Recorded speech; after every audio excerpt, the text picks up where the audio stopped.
Bonsoir encore. I would like to welcome back Cara Black and Liam Callanan, who has come on a 5 a.m. flight from Milwaukee. Poor baby, if he flops, we'll know why. Cara, why don't you have that seat? And Liam there. And so Liam, who's Paris by the book, has been a huge sensation, is going to be interviewing Cara. Right. Their French is better than mine. So I'll work out. Now, I have given each of you a glass of wine and a piece of chocolate for stealing mine in order to get you through the program. So,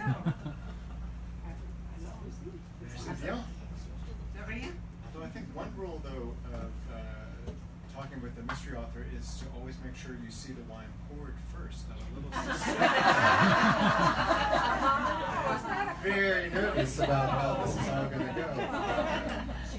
And I saw Barbara took her glass very carefully.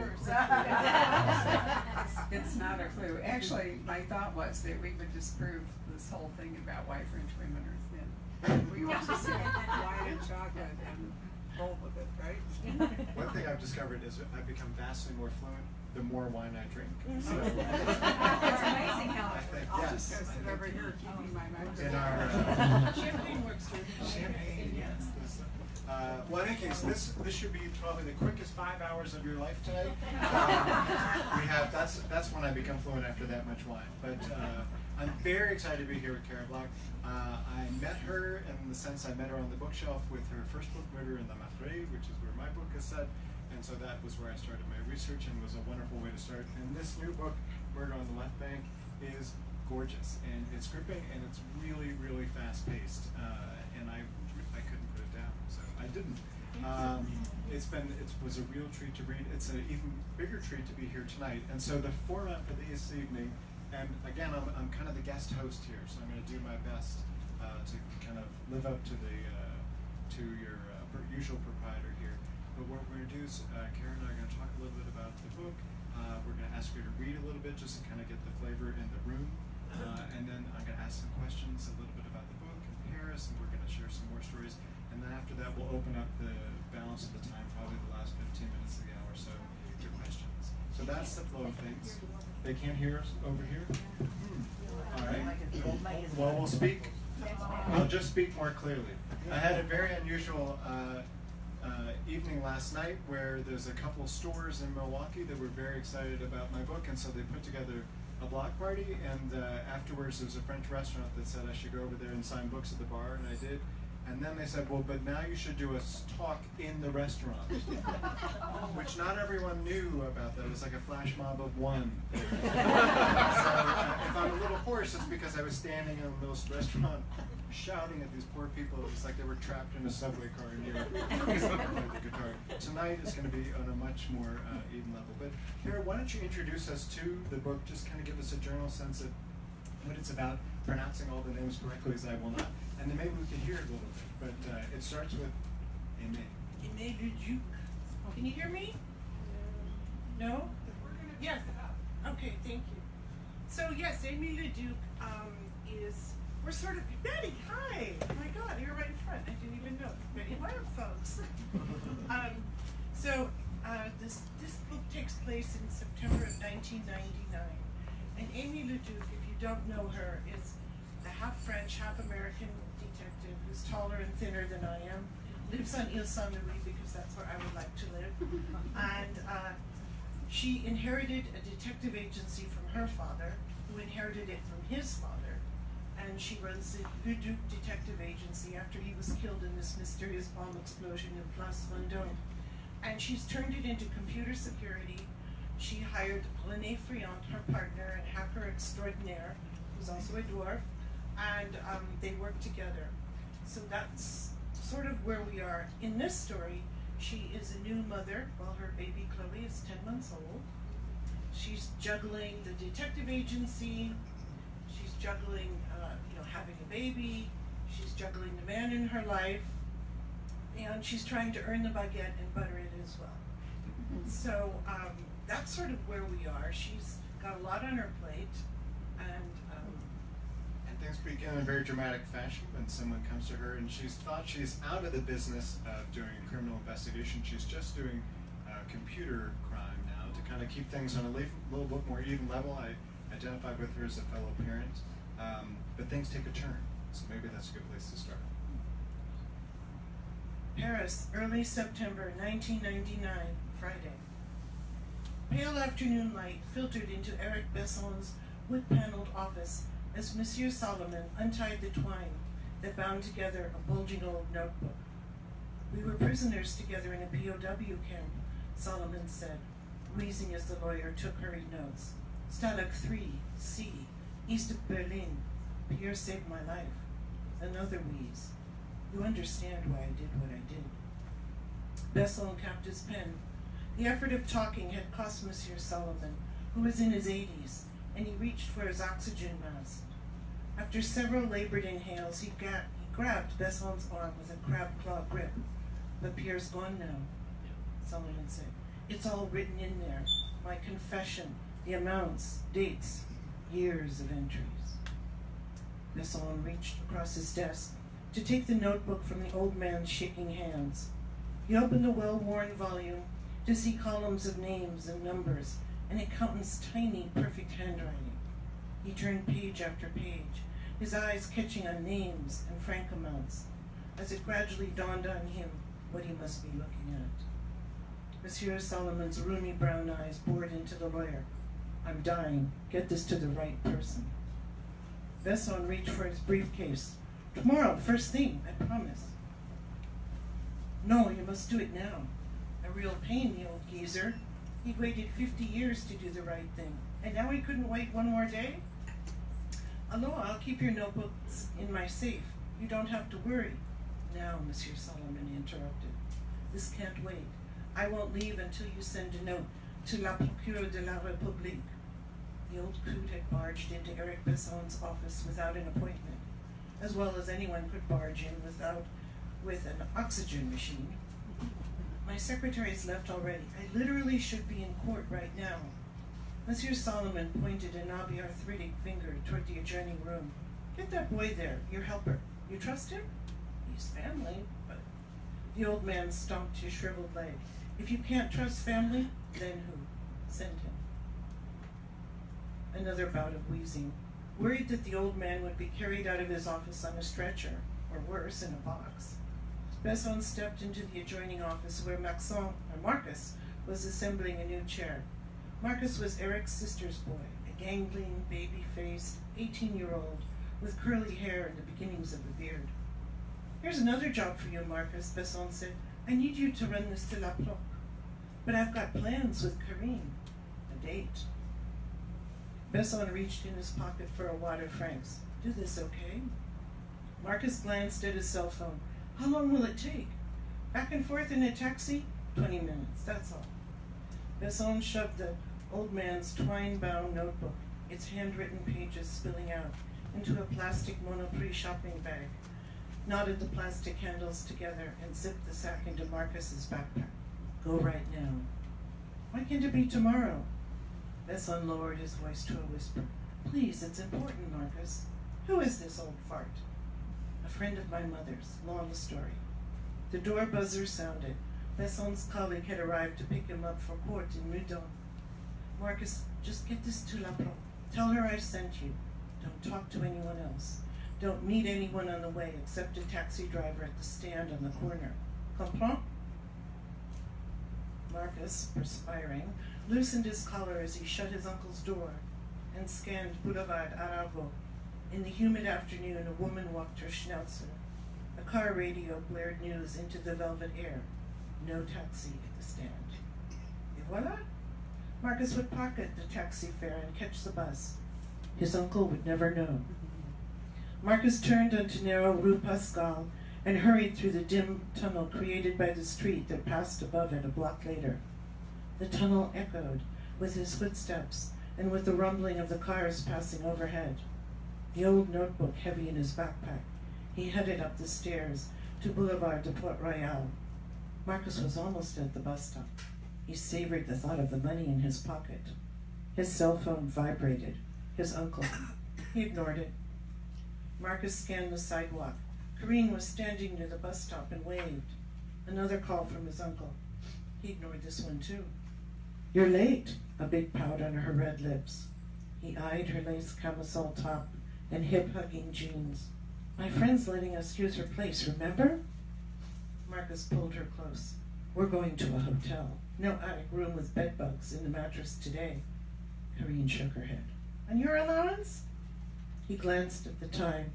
"I've got to take care of a quick job first." Corinne's mascara eyes gleamed. "Why wait?" What was the rush for the old fart? Would an hour matter? "You're right. Meet me at the hotel on Saint-Diamant. Let me stash this first." Corinne's perfume filled the hotel room. Marcus laughed as he came up from under the duvet, damp with their sweat. His laugh was cut short as a huge male arm caught him in a chokehold from behind. He gasped for air, tried to grab at the arm around his neck, but his wrists were yanked behind him. Then flex cuffed so tight the plastic cut his flesh. He was dragged off the bed and dropped face down on the carpet. The contents of the backpack rained down on his naked back. "Where is it?" the voice said. Fear paralyzed him. He couldn't breathe.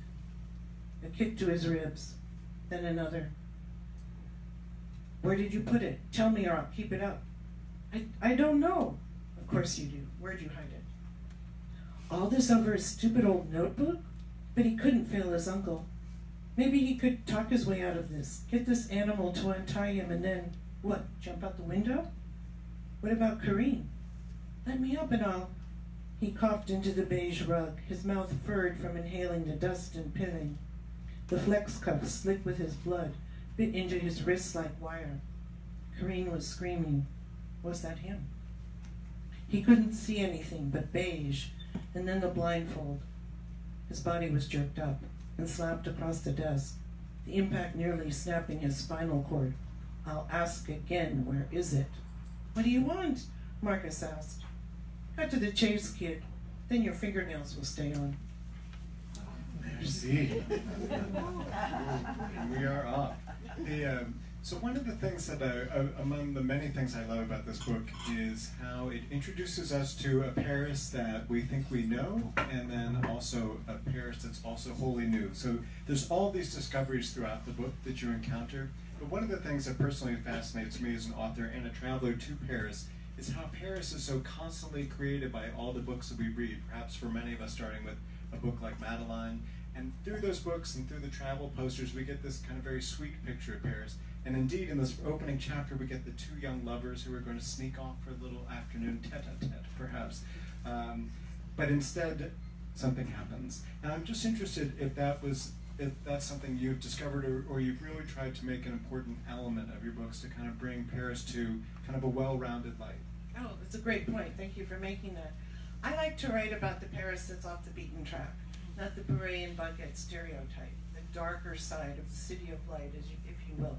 Because my father read Georges Simenon, the Inspector Maigret novels, and I read them too. And, I was fascinated by, Inspector Maigret. And the thing about being a policeman or a detective is that you hit every social sphere. You hit it's the homeless person in the gutter, you're in a salon with chandeliers, crime, respect, murder and crime respect no social class.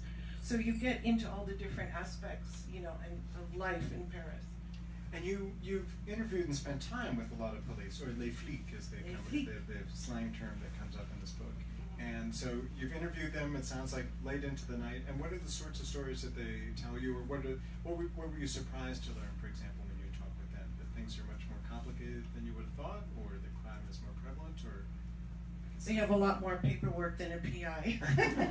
PIs have a lot of leeway. They don't have all these regulations like the police. And I think I brought that out with one of the female police women in here about how, it's all about, chain of command. But when you're a PI, you can kind of skirt around that. Yeah, I love to talk to the flics. Actually, there's one in this book, I think, Dede 13, I couldn't use his real name, who was a beat cop in the 13th arrondissement, still is, now he's undercover.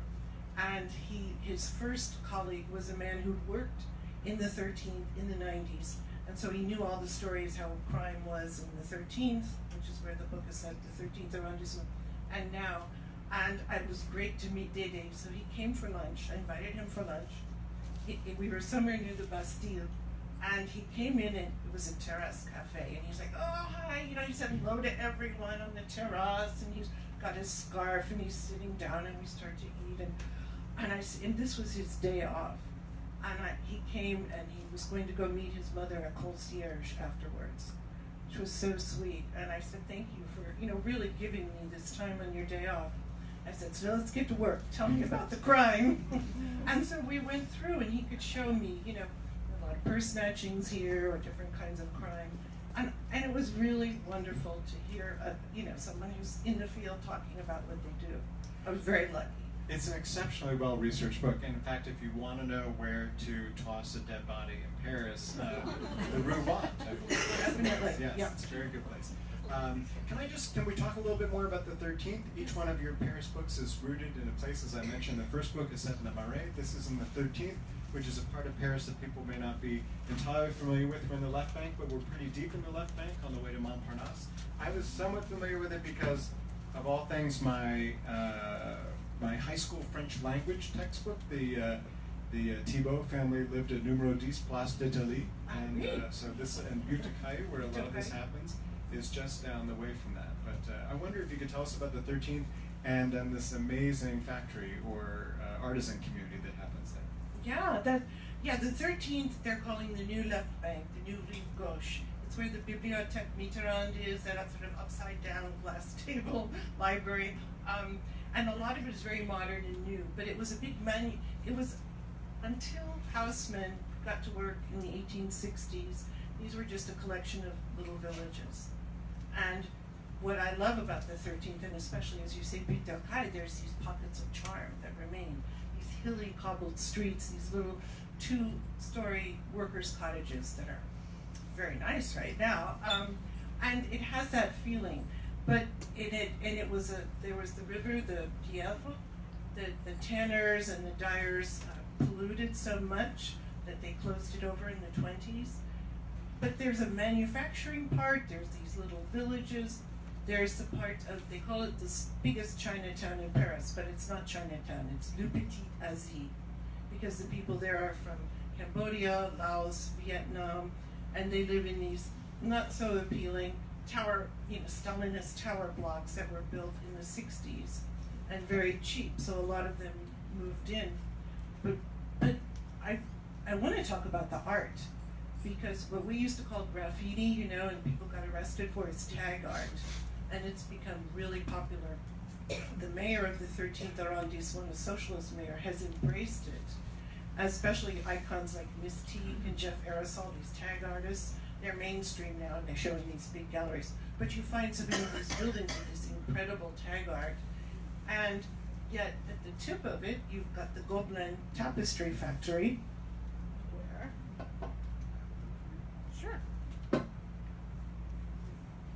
where they still continue to make tapestries like this, chateau-sized, okay? And they take about, several artisans take about, it could be 2 or 3 years. But it's not like you or I or Barbara could buy them, because they're only for the French government, for the ministries, for gifts for foreign dignitaries. They hang them in the embassies, and they're still making them in the same traditional style from the 16 whatever. And yeah, look, did you see those? Those take years to make. And I was very lucky, thank you, to get a tour of the Gobelin Tapestry Factory. And I got to see where they were weaving. The looms are 2 stories high. And they have these special screens on the windows. And I was saying, well, don't they worry about the sun damage and everything? And they said, no, they don't worry about sun damage. They worry about the moonlight shining in on the tapestries. And the moonlight will damage it. I know. And I never got to follow up with that question, but I thought that was intriguing, or it was some weird kind of thing they have from the 1701. But it's seriously, you know, they were serious about that. And one day, so I needed to talk to a weaver. So I shamelessly stood out in front of the Gobelin Tapestry Factory, and when work got off, I talked to a young woman named Olivia, and I said, "Can I buy you an apéro?" And she goes, "Okay." So afterwards, I bought several apéros for Olivia, and for several evenings, and she met and talked to me. Young woman, you know, really cool, and had studied for 5 years in the program to become the artisan. They get the métier d'art. I mean, and she was hired to work in there, so she would tell me about it. And it was so interesting because she's a young modern woman doing this ancient craft. And I said, "Well, what is it like?" And she said, "Well, basically it's like a guild, you know, medieval guild. And when you walk into the enclave of the Gobelin Tapestry Factory, which is like the Marais, this little postage stamp sized area, it's like you step back into time. You really do." And she told me that we have to honor, you know, the traditions we use. They have these incredible temples with ivory handles on them to weave. I got to go up in the laboratory, I don't know if you call it, where they dye the threads, the silk threads, it was incredible. These big tubs, and it was like walking into another century, but they had electricity, they had lights. And they used to use they would ground up insects, you know, natural dyes. Now they use synthetics. But you see these big tubs, and then you see the yarn or the threads hanging. It's incredible, and the work that goes into this. But that's also the other side, this respect for tradition and arts. So this is a big arrondissement that has this sort of art heritage, embracing the modern day with these Asian community. So it's fascinating. It is, and it illuminates parts of Paris that you may not be familiar with if you see it on television or think from the movies. This is very much undiscovered Paris, or it was until Cara Black will now bring thousands of people, and Rick Steele would be very jealous. I'm interested, as you were talking about the tapestry, I was interested in two things. One, the role of women in this novel, but also the role of history. This is a very, to my eye, history-haunted book, as Paris is a history-haunted city. And I was just wondering if you could talk a little bit about history, and maybe we talk about history first and the different levels of history that you explore, and how maybe it's impossible to navigate Paris without having a sense of that history, and then maybe talking about the role of women in the book after that. Sure. Well, like you say, you can't escape history in Paris. But so this was originally not part of Paris. I mean, Paris started off, as a lot of us know, in the Ile de la Cité, Notre Dame, and then it kind of spiraled out like a snail shell as each king expanded and built a wall. The next king knocked that wall down and expanded and expanded. So it became the Paris we know of today.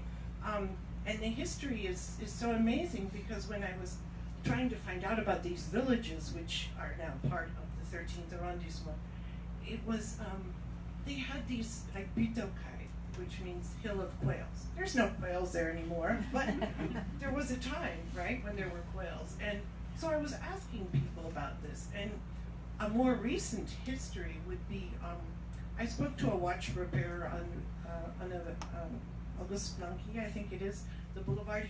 He repairs these incredible clocks and chateau-like clocks. I went in there and I started talking to him, and he was a talker. You must love it when you get a talker who wants to tell you all about his business, about how he got it, about the neighborhood. And he had bought the watch repair store clock repair store from a monsieur, and he showed the monsieur had founded it at the beginning of this 1900. He had a picture of monsieur in his World War I uniform as he was going off to fight in Verdun or somewhere. And the monsieur's family lived upstairs of the shop. And then in World War II, monsieur was too old to fight, and he had all these photos because he later, when he bought the store from the monsieur, and he said, you know, in this area during the war, World War II, a lot of the soldiers were gone. They needed men to work in the factories, the sugar factory. So a lot of Algerians came to work, and they wanted to bring their families, and so they were doing these counterfeit papers for their families to come. And when Jewish people who were being, having to wear the yellow star and being rounded up, when somehow that came through, they went there and they bought papers as well. So it was this very interesting, combination. People always talk about the differences, right, between Jewish people and Arabs. They were, of course, they paid for them, but they were working together, And he said there's all these kinds of stories that people don't know. But I really loved the fact that he respected the monsieur, and he had the pictures, and he told me about them. And then I was one day at the vegetable market, the big market, and I asked the vegetable seller, well, what kind of crime do you have here? And he goes, oh, don't get me started, And then he starts talking, and then the man who was buying leeks said, but you don't know about this man who hid here. He was the Robin Hood of the poor, and he was like, so it's wonderful when people just open up and tell you these stories. So I don't know if that's enough history. No, that is. I was also. It's almost too much. I would be nervous to go to the vegetable market myself. But, oh, they're very nice. One specific part of history which rears its head in your book, and I'm always surprised by almost when I get, and I don't know why. I think it's maybe because in America we are distant from the battlefields of World War II. But World War II in Paris is something that's, if not omnipresent, it's almost like it ended yesterday in some quarters. There's signs all over the city that, here the Jews were evacuated from here. There's that really odd lore about the Bibliothèque Mitterrand, which says it was cursed, or it's had all these snafus because it was the Austerlitz train station where they would take all the looted goods and put them on there. Yeah, that's what they say. So it's an amazing, and that becomes part of the book too. That this is again the World War II, and some of the scores are not settled, and I'm not giving too much away. Hopefully intriguing. Stop right there. All right. But there's more to come. Another thing that I said we would talk about is the role of women in this book, and so starting, of course, with this wonderful detective and her daughter Chloe, and going all the way through to Madame la Commandant. By the end of the book, women are omnipresent in this book. They're driving the story, they're telling the story, they're taking part, they're leaning in, but they're doing more than that. And I was just wondering if you could talk a little bit about the genesis of the series and if it's evolved over the course of these books, Aimee's role, and how you kind of see it in the context of modern day France. Sure. Can I just jump to Madame la Commandant? She was in Murder in Pigalle, if some of you remember that, when Aimee was very pregnant and having to wear kitten heels, because she couldn't wear the high heels. There was a child napping, and I won't say more, but she became acquainted with Madame la Commandant, and they were against each other. Madame la Commandant was based on people I met, a woman I met in the Brigade for the Children, the Child Protection Services. And so my editor was going, you've got to bring her back. She's great, and I'm like, oh, really? She's like, yeah, I really like her. And so I was like, I think I have the perfect place for her in this story because of children. We can't say very much about that. So, but I really wanted to bring out, I've been meeting some female women. That's the only kind, right? Female police women who are, who do the job that the men do. And it's, when I first met this woman who'd been in the Brigade Criminelle, the elite homicide squad, I was interviewing her, and I had thought she worked during the time, remember that show with Jane Tennyson? Yes. Helen Mirren. Prime Suspect. Thank you, Prime Suspect. How Helen, she had to go in there and she had to fight her way as a woman, and she had to be as good as the men. No, she had to be 10 times better than the men, right? Because of the prevailing atmosphere then. It's changed a lot. So when I met this woman, I was like, yeah, you could tell me woman to woman, how was it then when you worked with these macho guys? And she goes, fine. And I was like, okay. And I thought, because she was really good, okay? They respected her. So I think no matter, even if it was in the 80s and 90s, if you do a good job and you're good at what you do, then they respect you. So I wanted to bring that out more. I don't know if I did, but I think, and a lot of times they really want to do something, but they're hamstrung by the regulations about people, who's above them, and so that kind of thing. But I was struck too that one of the things that you make the reader cognizant of the book is that these women are also occupying these roles of position and power and agency very much on their terms. Aimee may go be rushing out to a job that she's going to make sure that she's decked out to the nines. You know, she's dressed well, she presents herself well. Just because she's engaged in this dirty work doesn't mean she herself has to kind of be down and dirty too. And I thought that was that an important part of it too? That, I think so. Thank you. I didn't think of it, but thank you for bringing that out. Yeah, I mean, she has that two-souled yet effortless chic, you know, and that needs to be, you know, and she's a modern woman. She's got a baby. She's got everything else juggling, and yet you can do it with some kind of aplomb, right?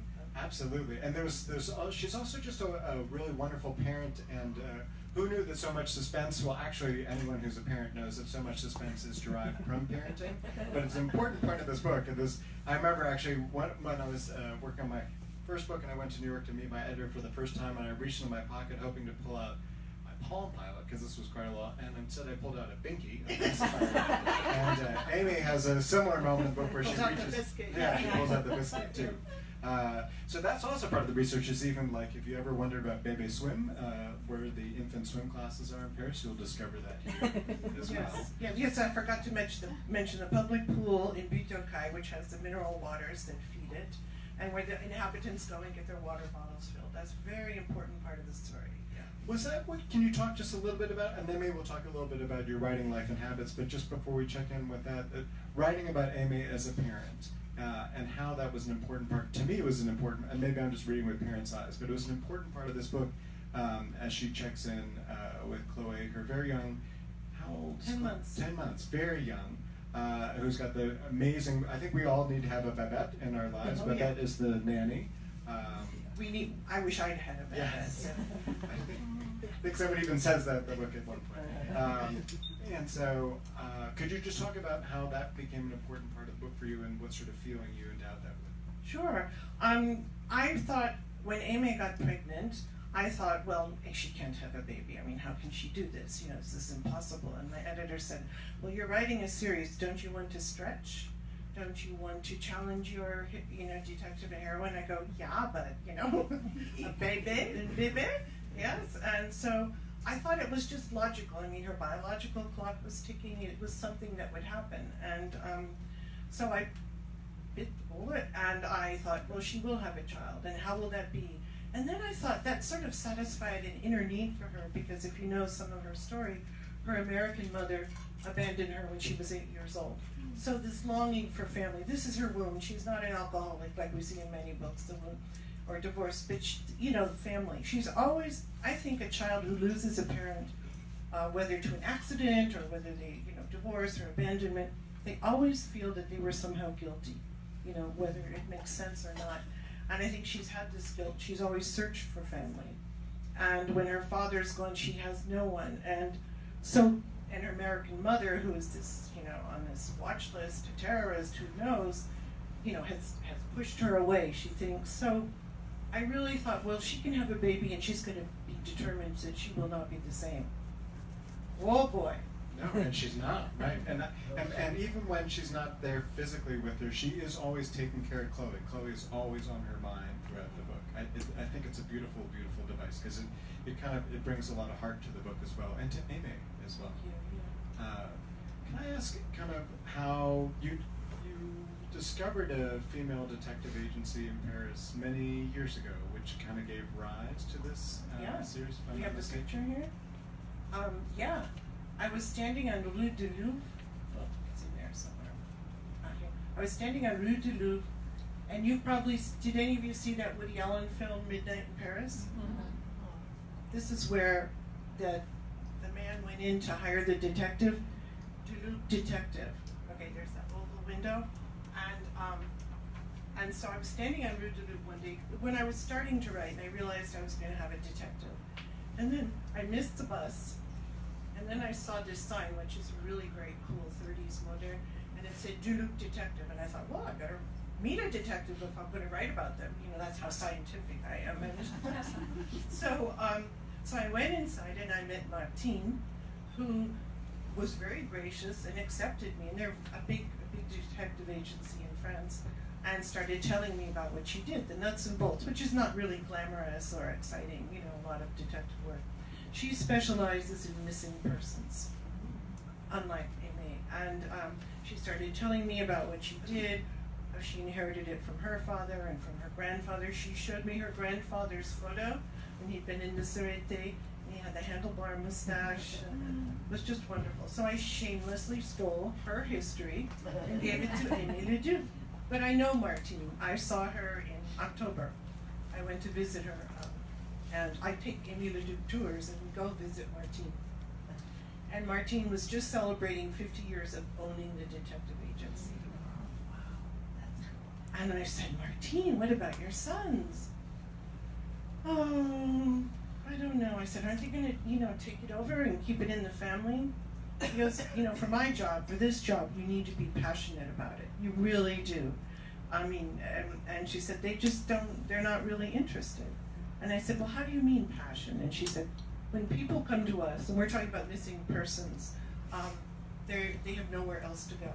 They have tried everything, they can't get anywhere. And it's not like, oh, just Google them. No, that kind of, it's like, this is maybe a child they gave up for adoption 40 years ago, and, it takes shoe leather. You need to go to a small town in France and find it, go to the mairie, you need to go through all the records, it's very time consuming and it's hard. And she said, I do this because I care about the people that hire me, and I won't take it unless I won't take the case unless I think I can help them.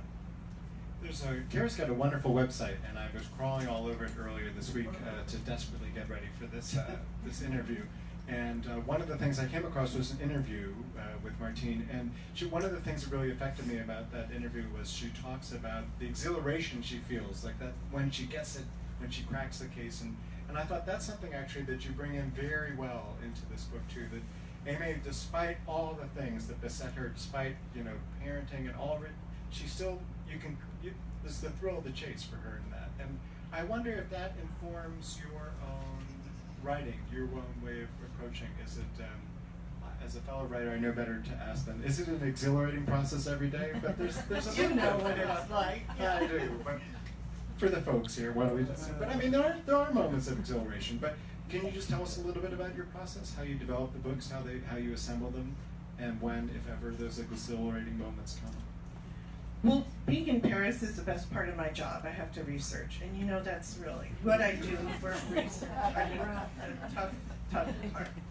But I write. I have notebooks. I take photos. I tape.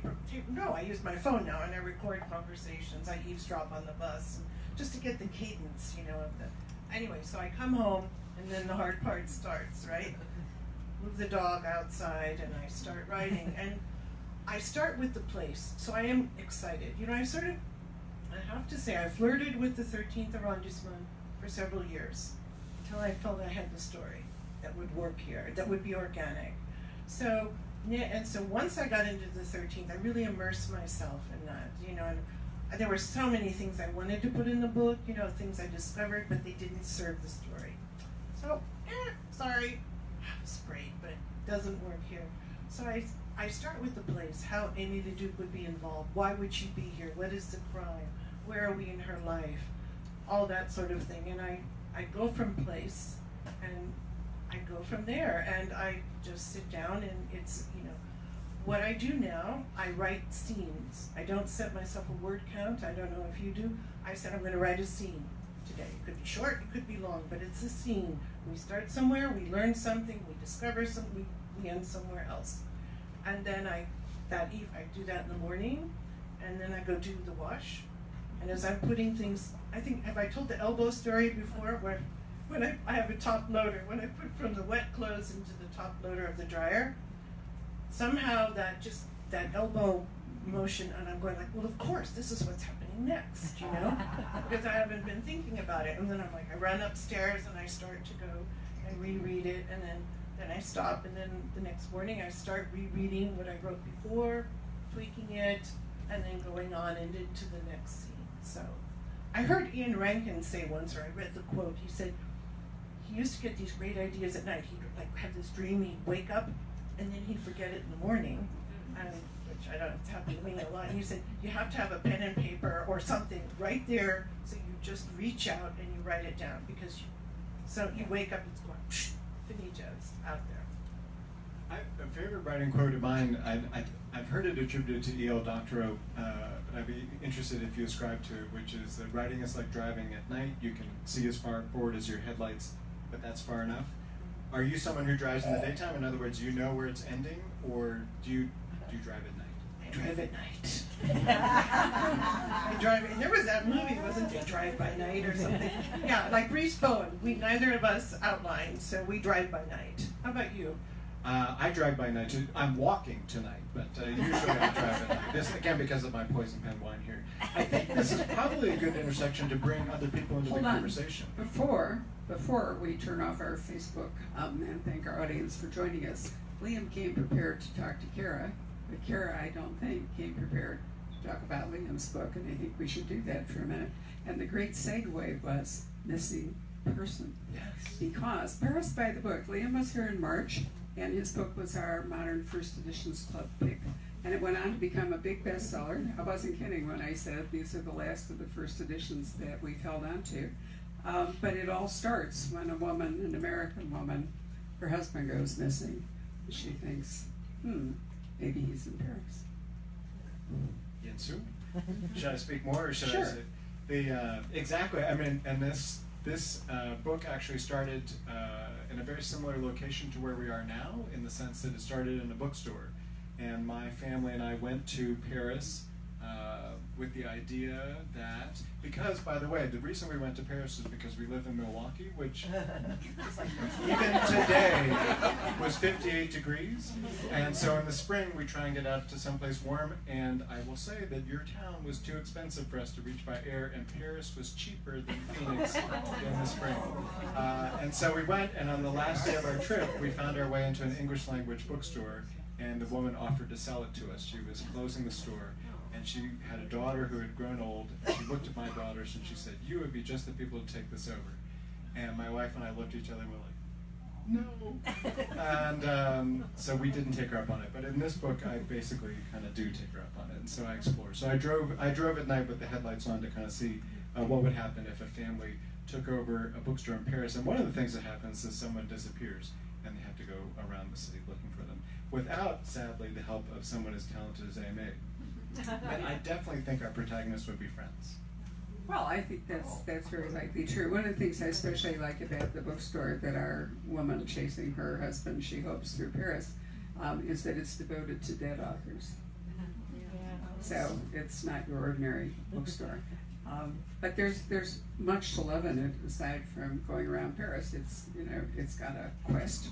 You're on a hunt and all kinds of things. It's on my to-be-read file. I'm sorry. Was this Penelope's bookstore, the Red Wheelbarrow? Yes, it was. Oh my God, she's opening a new Yes, one. she is. Yes. Yes. Well, there you are. See, all right. Yes, I am. It's very exciting. So the woman closed the bookstore, but then when I emailed her about my book, she said, "By the way," All this publicity. and she's opening it in the left bank, a little bit further north, closer to the Jardin de Luxembourg. Luxembourg. Yeah. So it's very exciting. Oh, So I'm wonderful. really hoping to get back And there. the news came, for those of you who get the e-news, I told you today that Les Bouquinistes, which are the left bank booksellers, are working to get themselves made a UNESCO, is it a UNESCO heritage site? I don't remember what I wrote, I think that's what it is, which I think is wonderful, and they said they were a tourist draw. I sent you a photo of them with Notre Dame in the background. Right, I can't make it to the Eiffel Tower, it's too far. But anyway, so I mean, European countries protect their independent businesses, and by law, nobody can discount more than 5%, and there can be no free shipping, because free shipping then becomes a discount. So they've been able to keep a very healthy culture of small, not just bookstores, but all kinds of stores alive in European countries that we have more or less sacrificed. And today, I don't know if you read that the Supreme Court finally ruled that internet commerce is going to have to pay state sales tax, which will be a huge help to the amount of money that has been diverted from states and from local government, which I think will really help do some other things. But anyway, Liam's book is absolutely wonderful. I'm so glad that he was able to come back. Thank you for coming and doing You this. bet. And now, if you want to do questions or We'll do some whatever, questions, and go for it. Thank you. And before I do that, I want to say au revoir. Et merci for joining us. Thank you, PK.